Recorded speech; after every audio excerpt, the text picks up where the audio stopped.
Morning to all of you, ladies and gentlemen. It's the first occasion that I am going to be speaking to you and listening to what you have to say. And the very purpose of my speaking to you this morning is twofold. It is to impress upon you the foundational importance of early years education. How early years education is going to prepare your child for a post-corona world. How early years education is going to prepare your child for a bigger threat that has already arrived, the threat of climate collapse. So while COVID-19 possibly has another shelf life of maybe 3 to 6 months, by then the vaccines and the drugs will be in position.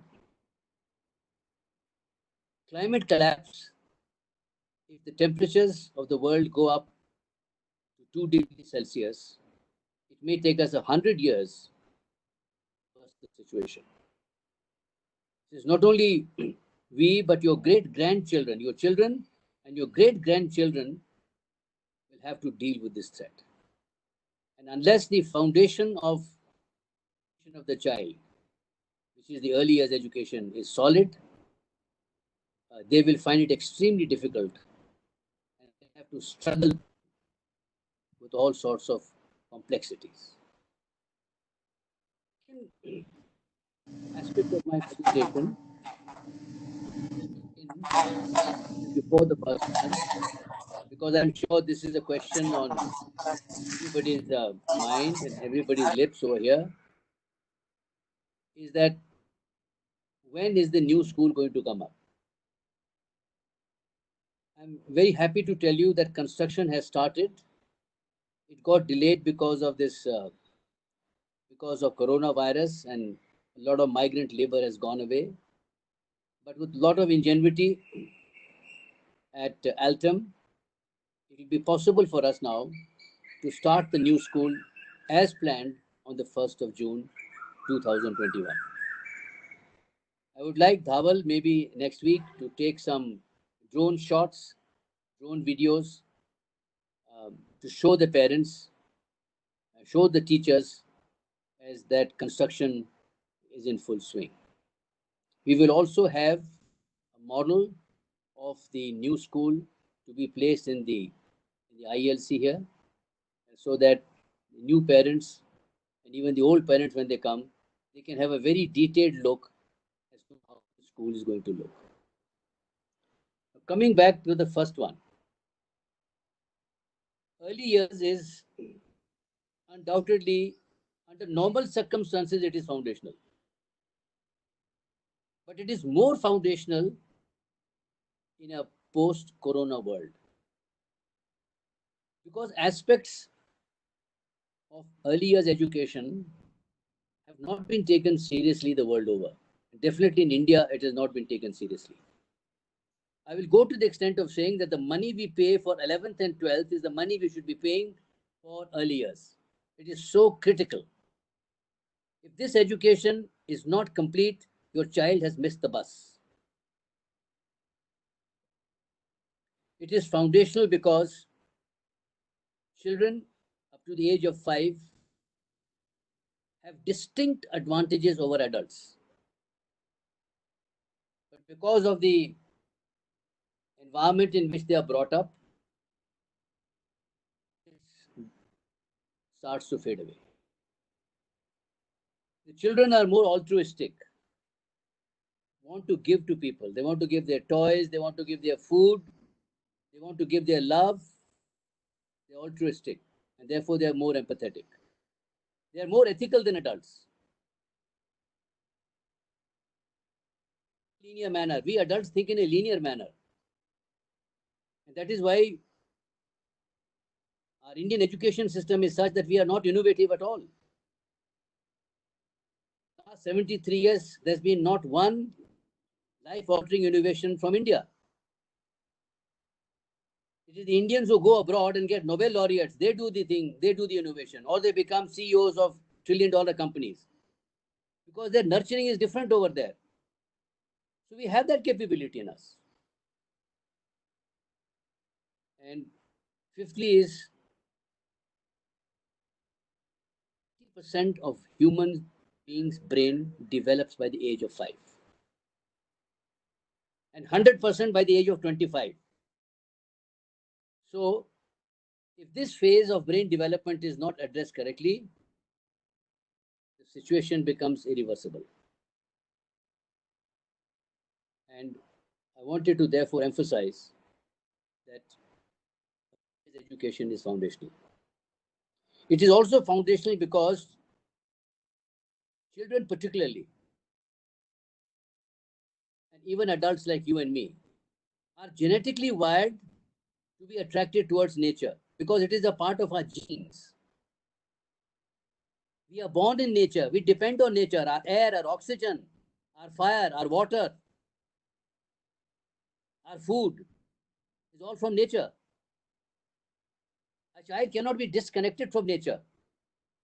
She is today because of this plasma world that they live in, because of this urbanized world that we live in. It's because of this digital world that we live in over there. They have hardly any connectivity with nature. And this is the task of educators, to connect and integrate your child with nature. It's the most essential part of their well-being. So well-being is not talking to counselors. Well-being is not pulling their cheeks and patting their backs. Well-being is to integrate them with nature.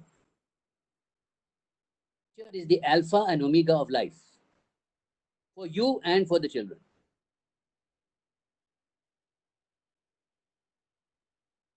Now, we have had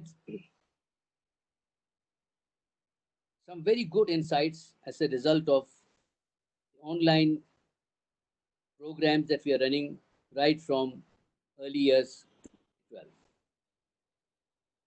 And it has never been done at this scale before, and it has certainly not been done for 2 to 5 year olds. And I'd like to place on record the excellent work which the Indus schools have done, the excellent work which the early learning centers have done. The teachers re-skilled themselves very quickly because to deliver online is more difficult than offline. Online education is no child's play. Particularly, I would say from age 2 to age 8 or age 7. Very difficult it is. It's never been done before. It is more complex than face-to-face learning in the classroom. But it is more rewarding, I would say. That is the other side of it over there. So I think this is the first very big insight. The second big insight which has emerged is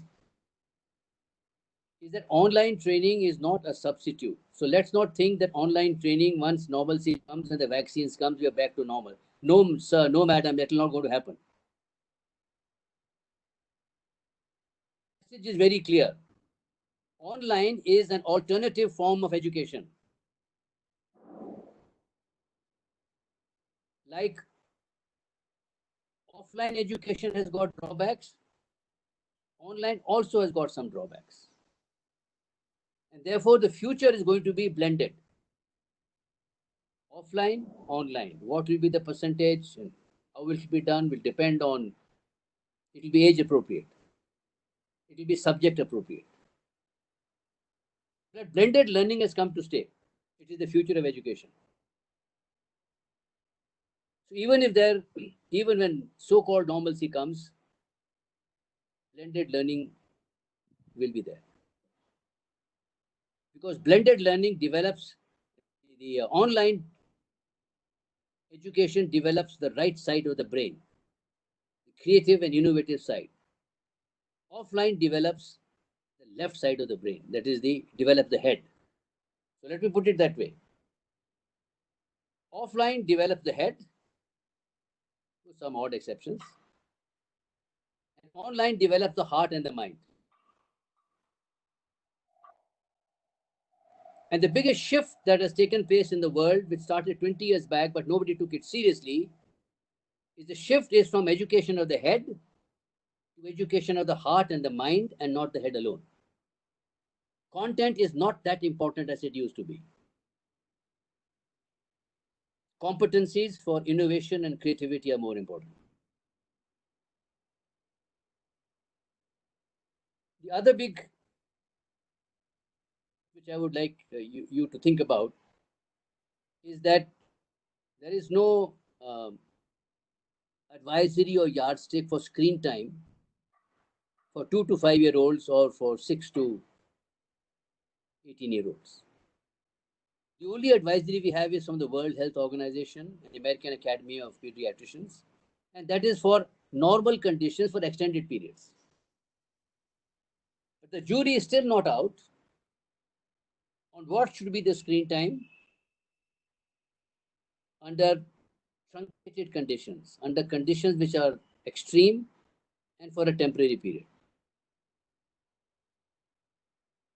But going by the guidelines and literature available on this, we have to understand that it is the quality of content which is more important than the time you spend on the plasma. Therefore, a child who's watching 30 minutes of cartoon, watching 30 minutes of good quality education content are two different ball games. The other aspect is that watching alone and watching as part of a team, interacting, whether they're interacting with the grandfather, the grandmother, their parents, friends, teachers, that is not counted as screen time. That has got no adverse impact. Therefore, to sum up, with social interaction happening, 30 to 40% of activities being inserted and introduced in each lesson over there, 2 hours is considered to be appropriate and will have no impact on a child. And I personally feel that in an extreme condition for 2 to 3 months, even if they do it more, it's not going to make much of a difference. They do it for a very extended period, yes. I mean, there are so many, like morphine, people who undergo surgery, they have to take morphine and painkillers. They are drugs. So does it mean to say that we don't give drugs to patients who have been amputated or who gone under major surgery? It will not impact them. They are weaned away from it. But if you were to give them morphine all their life, then they'll become addicts. So same is the issue about screen time. So online learning has come to stay as part of blended learning. And I would say that if online training is done correctly, online education is done correctly, 1 hour of online is more productive than 2 hours of offline. 1 hour of offline is more valuable, more productive from a learning perspective than 2 hours of offline. Now, having said that, I mentioned to you earlier what are these advantages. And I'd like you to listen to me very carefully. These 5 big advantages. How, if we dilute early years education, if we deny quality early years education to a child, the price which we will have to pay. The first is creativity. Ladies and gentlemen, the only vaccine against COVID-19 is innovation. The only vaccine against climate collapse is innovation. The only vaccine of how to get out of all the challenges and difficulties of COVID-19 is innovation. Those children who grow up and lose their innovative capability, very bluntly, will perish. They have no future. They have just no future. Because children are born creative. They are more creative than adults. They are more imaginative than adults. Now, in 1968, Professor George Land was commissioned by NASA to measure the creative potential of astronauts, NASA engineers, and NASA scientists. He gave the same test to 2-year-olds. And he followed those 2-year-olds right the time they became 22 or 25. Tracked them for 22 to 25 years. And the results were startling. 98% of children till the age of 5 are creative geniuses. But by the time they become adults, their geniusness drops to 2%. What happened?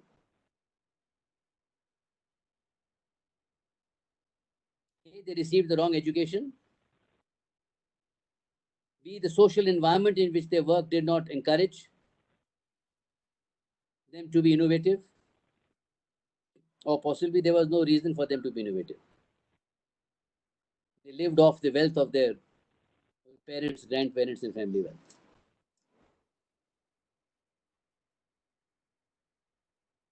So this is the highest level of creativity that you have from age 2 to 5. It is the early years education which is going to sustain it. And the subsequent education at the primary, elementary, and secondary level, in college it is too late. Too late.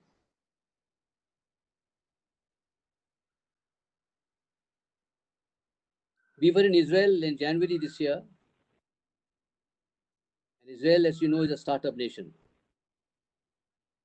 The Jews are 0.02% of world population. All Africa, all Asia is about 3.5 billion. So let's do some maths. 27% of all Nobel laureates are Jews, and only 4% of Asians and Africans are Nobel laureates.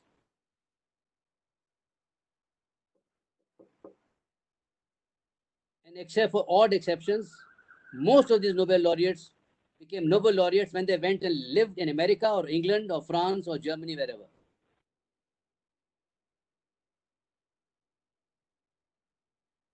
So many of the Nobel laureates are from Japan and from China and from India, like Amartya Sen, like Abhijit Banerjee, who just got the Nobel Prize in Economics. They all got it there.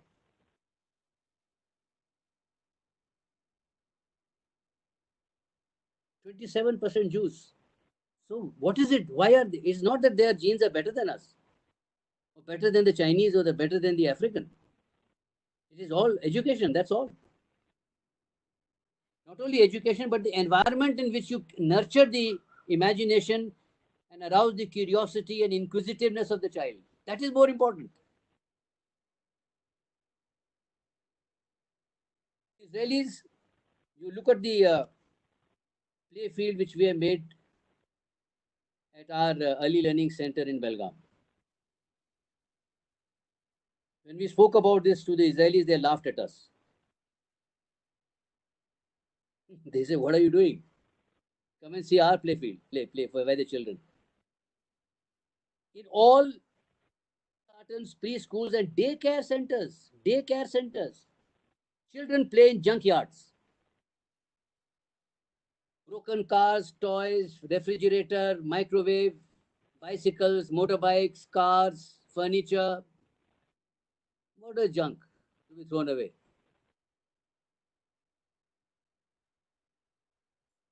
And without adult supervision.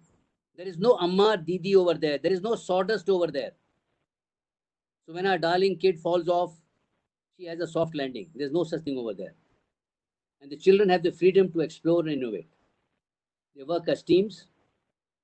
And this is why they feel that this is the type of outdoor play which you require for creativity, collaboration, and independent thinking. The ones outdoor play which we have do not develop creativity, collaboration, or independent thinking.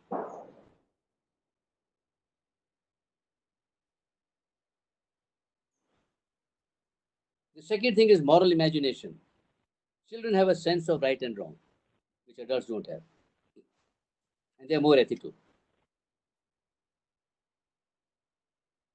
more honest and truthful.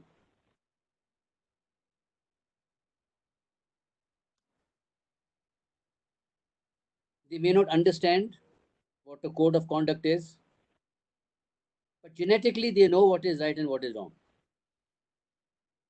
But if you were to explain to a child about social distancing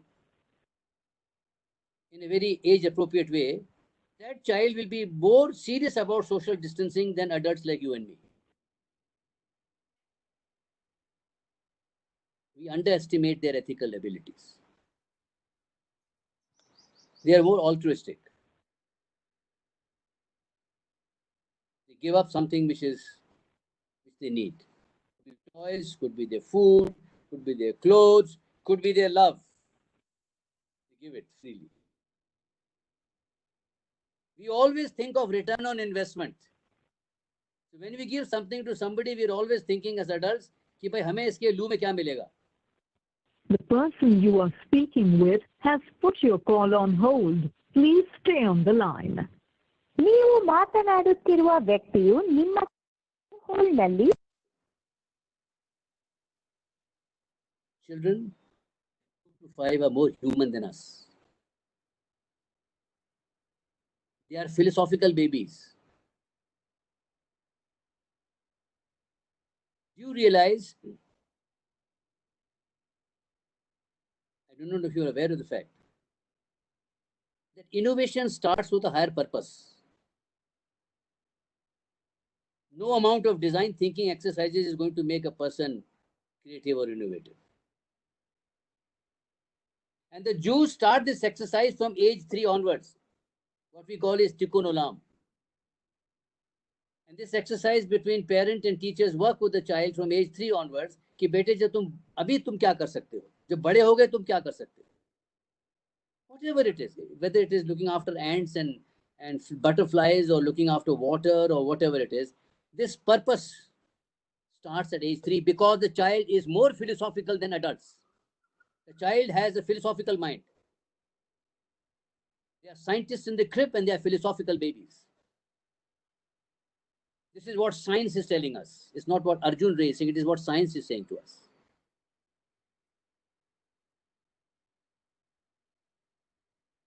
Adults don't have a purpose in life. But you can groom a child from age 3 to have a purpose in life. It has been done, it is being practiced already.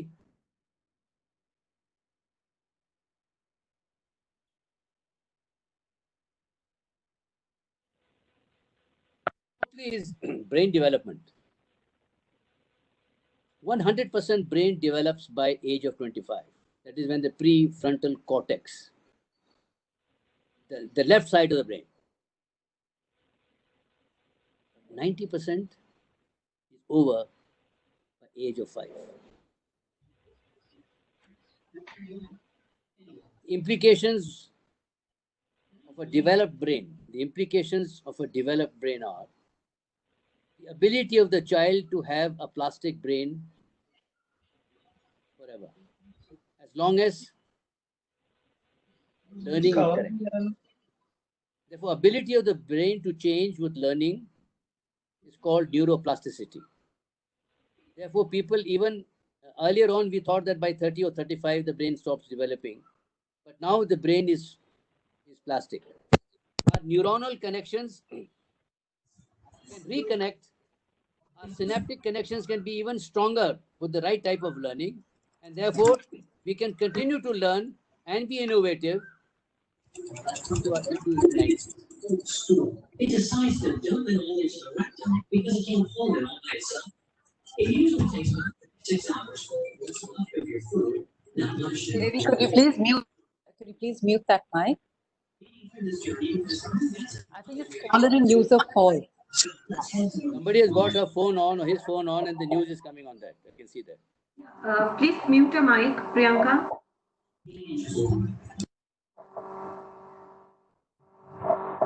Thank you.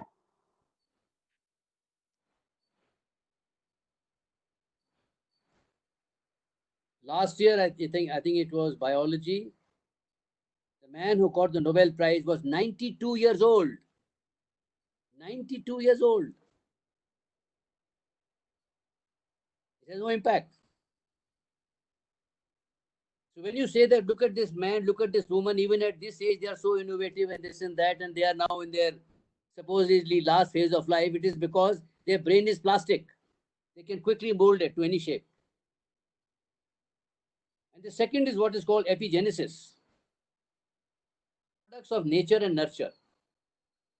We are products of genes and environment. So having genes is not enough. You need an environment to shape those genes positively or negatively. Therefore, if the brain develops fully to its 90% full capacity, then the ability of the child to adapt herself or himself to the environment over there becomes increasingly stronger and better. If we miss this period of 2 to 5, this is the window of opportunity. This is the window of life. This is why it is important than college. 10th grade, 12th grade, 8th grade, this is more important.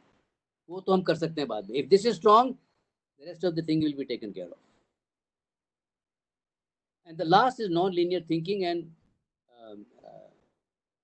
there is hardly any literature on this. And the reason is very simple. I can tell you why it is not there. Because the teachers the world over are not non-linear thinkers, they are linear thinkers. We brought up in a linear education system, even in the West. But children are God's gift of non-linearity.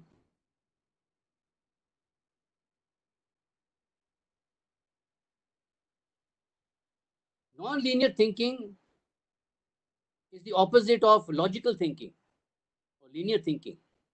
We adults think 0, 1, 2, 3, 4, 5.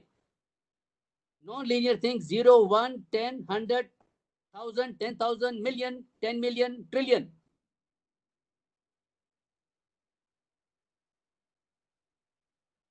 A linear brain will think, how can I make an excellent escalator for a mall? A non-linear thinker will say, how do I build an escalator to the moon? Wow. Innovation is about non-linear thinking. Children are natural non-linear thinkers. In other words, exponential thinkers. They think big. They think 10x. Let us say it was a hypothetical case. A businessman wants to expand his business, improve. He wants to improve his quarterly results. So he will tell his various silos and pillars that he has or she has, 10% improvement is to be done. Now, how do we make budgets? We say last year we spent 100 rupees. This year, eeny, meeny, miny, mo. Inflation 8, 10%. Just increase the budget by 10%, make some figures and send it off to the CFO.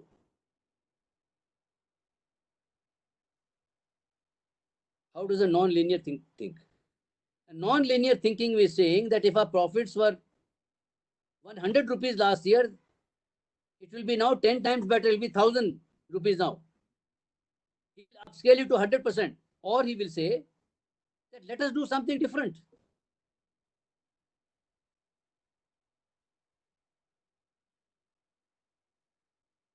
Let me give you an example of the leadership school, the Indus Leadership School. A linear model will be that under these conditions of corona and post-corona environment over there, whatever existing obstacles and existing things that we are doing, how do we improve it? How do we scale it? A non-linear thinker will say, don't do that. Do something different. Have a virtual leadership school.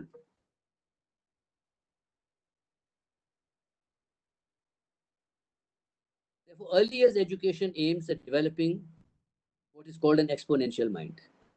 They think exponentially. Adults think linearly.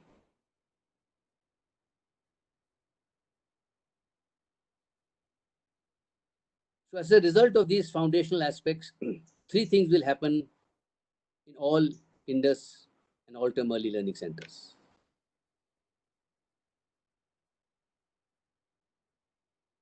The purpose of education at Indus is to prepare that when your child graduates from school is to prepare a child for a future we do not know. It is not to prepare the chap to get 100 out of 100 and get a good job, because jobs are getting obsolete. By the time your child from Altum graduates over there, 42% of the jobs in the world will be non-existent. They will not be there. Even pilots may not be flying planes. If drones can be flown from 7,000 miles away from Nevada and we can pick out a man in a window, a terrorist, and just kill him, that is the precision we have today. There will be driverless cars, driverless cabs, driverless buses, driverless planes. All the huge bank staff which we have will not be there in banks. There'll be employee-less banks.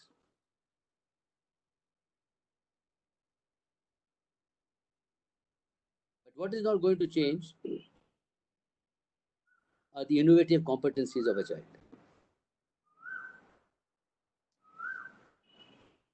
Therefore, the new definition of leadership in this post-corona world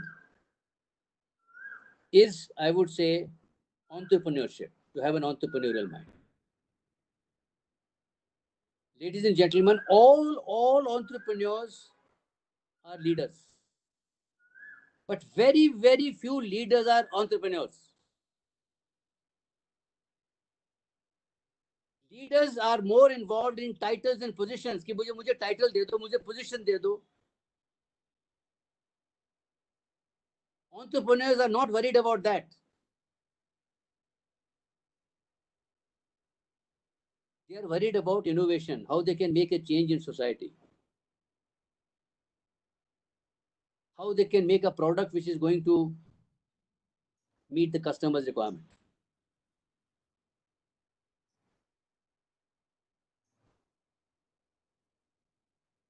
So we have reframed, recalibrated, and redefined the purpose of education at Indus. When your child graduates from Indus, your child should be future ready. And future ready means startup ready. A child after doing grade 12 should be able to start a startup company in Belgaum. She should give employment and not seek employment. As long as she is going to seek employment, she is at risk.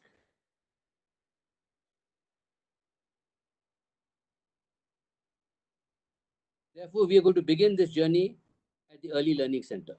We're going to have child entrepreneurs. In Prep 1 and Prep 2, that's age 4 and age 5.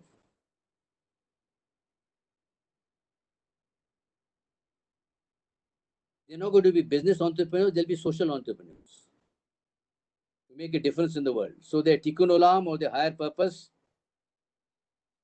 can be turned into a vision statement, into challenging goals for social action, their plans, and they work as teams, like you work in a startup company.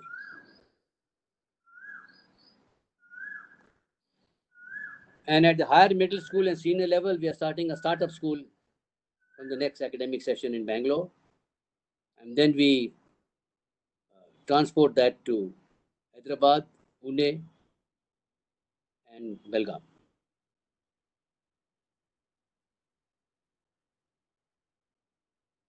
For selected children.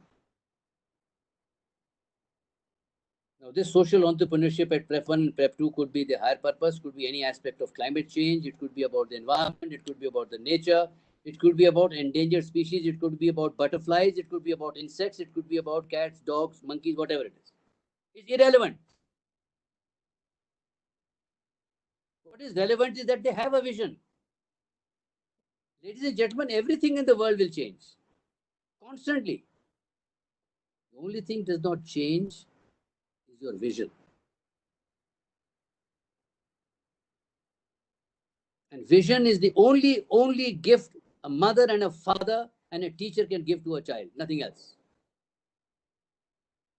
If a teacher And parents do not give or help a child to have a higher goal or to have a purpose. Failures as parents, and we are failures as teachers. Because that is not going to change. Everything else apart from their purpose, vision is derived from a purpose. You can't have a vision without a purpose. So we start this exercise at age 4 and 5. The second is the junkyard. We will dismantle all the existing so-called jungle gyms, and there'll be junkyards. But we do realize the sensitivity and the concerns of the parents, so we will definitely have some discrete adult supervision to see that nothing goes wrong. The third very important thing, which I think we need to do at all levels, at a school level also, at a tertiary, secondary, elementary level also, but definitely at the early years, is to reconnect and reintegrate the child with nature. Ladies and gentlemen, climate collapse has already arrived. We are seeing evidence of it. In our lifetime, our mathematics correct, large sections of Bombay will be under sea water. Bangladesh, Florida, all coastal nations are going to be about 10 to 20% of their populations will be inundated. The rate we are going.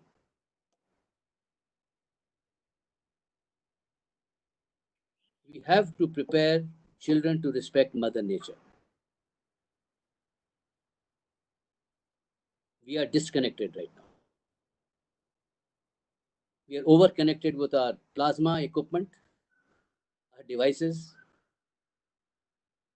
our urbanized world of pleasure. We have no respect for Mother Nature. We consume Mother Nature. And let me tell you, Mother Nature is very unforgiving. Because Mother Nature is about physics, chemistry, and biology. There is no emotion attached to Mother Nature. Mother Nature does not pull your cheeks and kiss you and hug you and say, darling child, darling child. She is arithmetic, she is mathematics, chemistry, biology, and physics. Therefore, nature play will be outdoor play. Junkyard play will be outdoor play.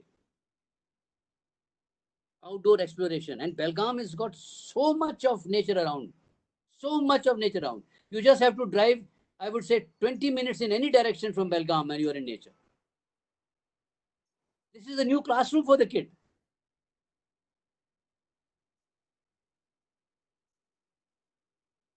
It will reduce their stress, your stress. It will improve the child's concentration and focus. Children will be more empathetic, because when you're empathetic with nature, you're empathetic with children of nature. And man is still a child of nature. Creativity, humility.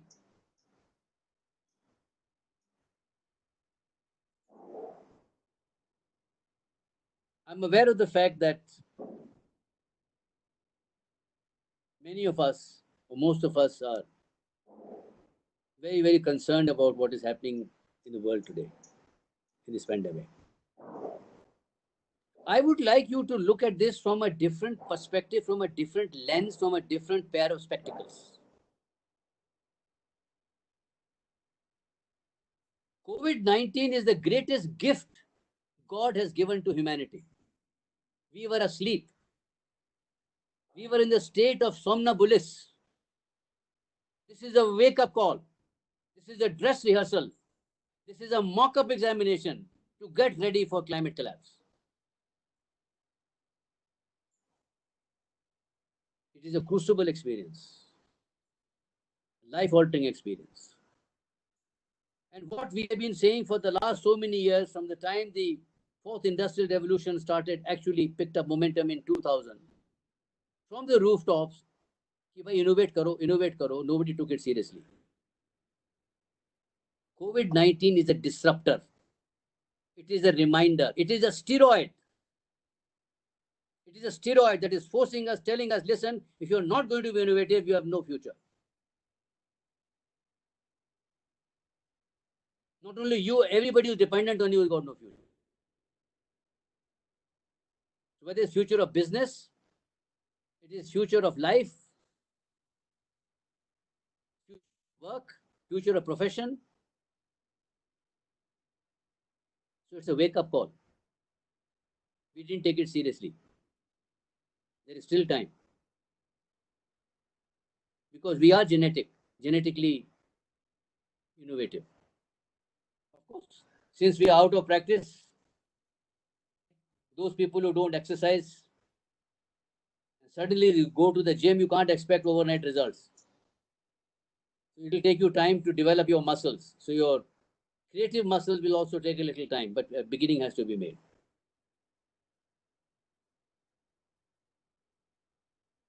It's also a pause button. COVID-19 is a pause button in our hectic life. And that pause button is reminding us that I am the most important person in my life. I am the most important person in my life.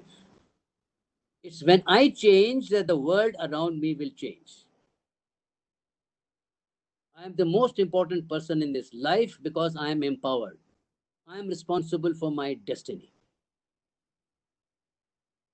मेरी किस्मत मेरे हाथ में लिखी हुई है. It will depend on the choices I exercise. I am the most important person because I think, therefore I am. I am empowered. It's only when I am empowered can I empower other people. So it is not to be taken in a narcissistic context. It is the pause button. It is recentering, like your Google map. You have to recenter yourself. Spend time with yourself. Reflect, introspect, contemplate. This is the philosophical aspect. This is the development of the mind.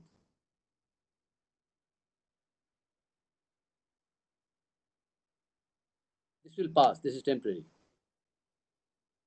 There's nothing to be. Another 4-5 months, I think the vaccines, they're working overtime to do it.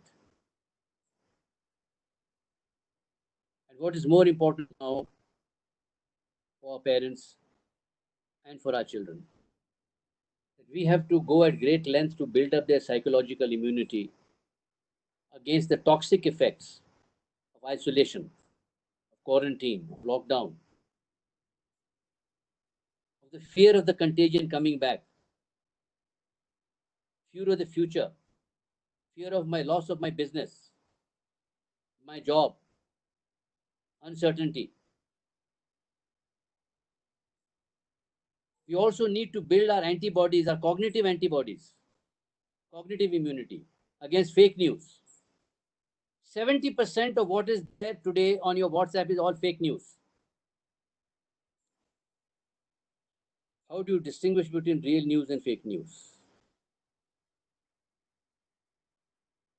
Therefore, this is also a role of the school leaders at the earlier centers and parents together as to how do we develop this psychological immunity and cognitive immunity in us, in our children, we are responsible for.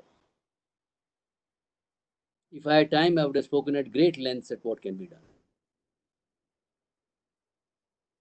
So finally, I would like to place on record that under the trying conditions, your Aisha and her team are doing a super job, a wonderful job they are doing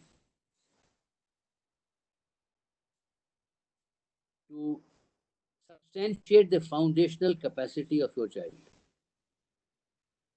There are imperfections. Let me give an example of imperfection. When a child is in the house, up to say 7-8 years old, the parent is always keeping an eye on what the child is doing in online education. To handle one kid in the class at home is a difficult task. A teacher is handling 25 kids at the same time. What a difficult job she has. We have to be empathetic towards her. We find it difficult to handle 1 or 2 kids in our house. They're running helter-skelter all over the place. And we are expecting this teacher all of a sudden to handle 25 kids at the same time. Not easy. Therefore, I think we need to give more slack. An example which comes to my mind is, say, somebody very close to you is undergoing a surgery. Nobody allows the husband to do surgery on the child or the wife or the spouse or vice versa. This is the reason for it. You'll get distracted to it. That is why they don't allow near and dear ones to come into the surgery when the surgery is being performed. The surgeon will be distracted. And the surgeon happens to be the father or the mother, even more distracted. So the teachers have got an uphill task. It's not easy. So there are bound to be imperfections. But I'd like you to go and think over the fact that the only perfect person is an imperfect person. Your perfection lies in your imperfection.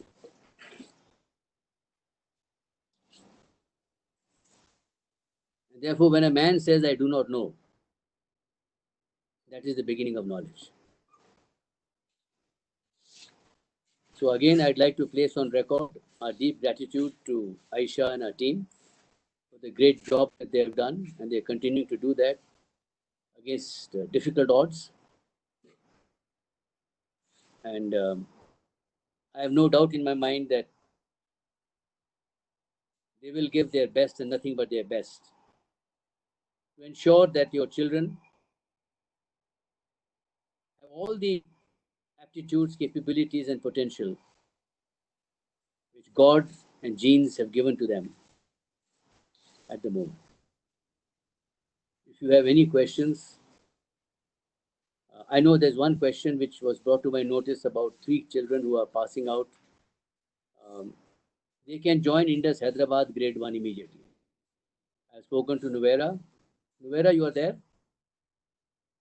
Yes, Chairullah, right here. So you can restate what I have said, what we discussed earlier on today. Yes. Yeah, go ahead.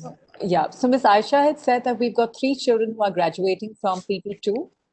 We'd be more than happy to have the children as part of our school here, and the children can be a part of our online classes. So learning will be made available to them, and the same curriculum will be imparted to them as well. So we will just absorb them as one of our students. So you don't need to really worry about moving the children to another school or thinking about what is going to happen. We'd be more than happy to have the children with us.